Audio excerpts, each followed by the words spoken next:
My name is Gavin Evans, and this is my review of Nobody 2. And I like the first movie.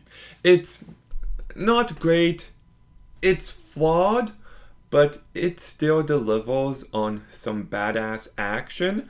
And all I wanted from this sequel was solid action.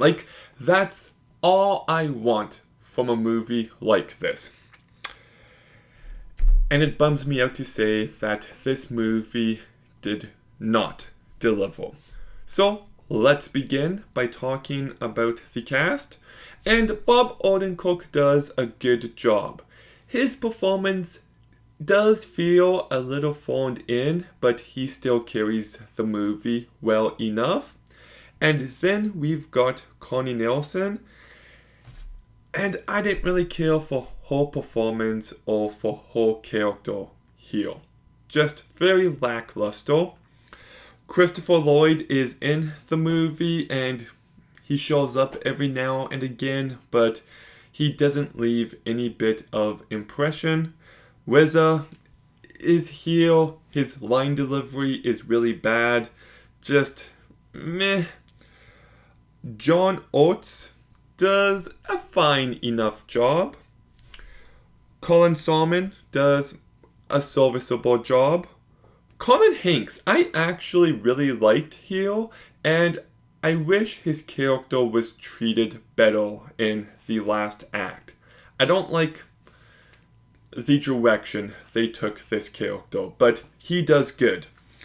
Gage Monroe does a perfectly fine job, and Pasley Cadwath does a fine job.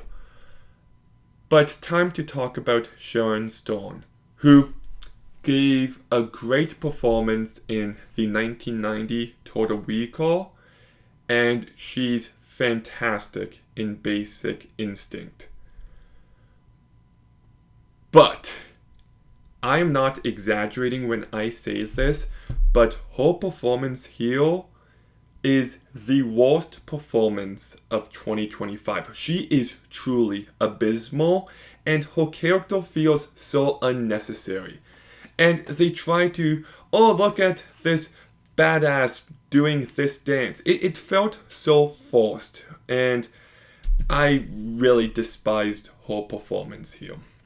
But then we get to the direction, and I forget what's the name of the guy who directed the first movie. It's Ila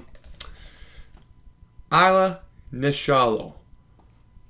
That guy is a great director.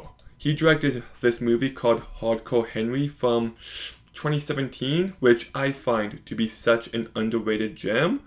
But this movie is directed by Timo Tijantu. And he directed actually this incredible short in VHS 94. He directed The Night Comes For Us, which was perfectly fine. He directed Headshot, which was meh. The guy has shown talent in the past. But not here. I feel like this was just a phoned-in job here because the action is kind of blah. Like, it's entertaining to a degree, but it felt so shaky and it felt so unclear, and I was really underwhelmed by it. And it pisses me off because this movie understands you should set action in cool locations. And this movie has an elevator fight, a duckboard fight, an arcade fight, an amusement park, water park fight. Like, that is what I want from a movie like this. But in the execution, I didn't really care for it. And I'm really getting tired of the pop song plays over action scene trend. It has been so overdone and it feels so cliche, and the soundtrack choice for the climax of this movie is just baffling. It completely took me out of the scene, and for a movie like this, you want to leave on a high note, but I just found the climax to be so unsatisfying, and the final 10 minutes made some baffling decisions. Like, I don't want to give anything away, but the way Connie Nielsen factors in and everything with the kids, why would you decide that? It's just, I can't comprehend what they did there. The movie does have a couple funny moments, but for the most part, the humor doesn't land. But I think my biggest problem with this movie is it's just trying way too hard to be cool instead of actually being cool. Like, there's something about this movie that just feels like it's trying too hard and it feels phony, and it really didn't work for me. Like, even the beginning of this movie begins in the same way as the first movie, and I didn't like that at all. And look, I say fuck all the time. I have no problem with swearing.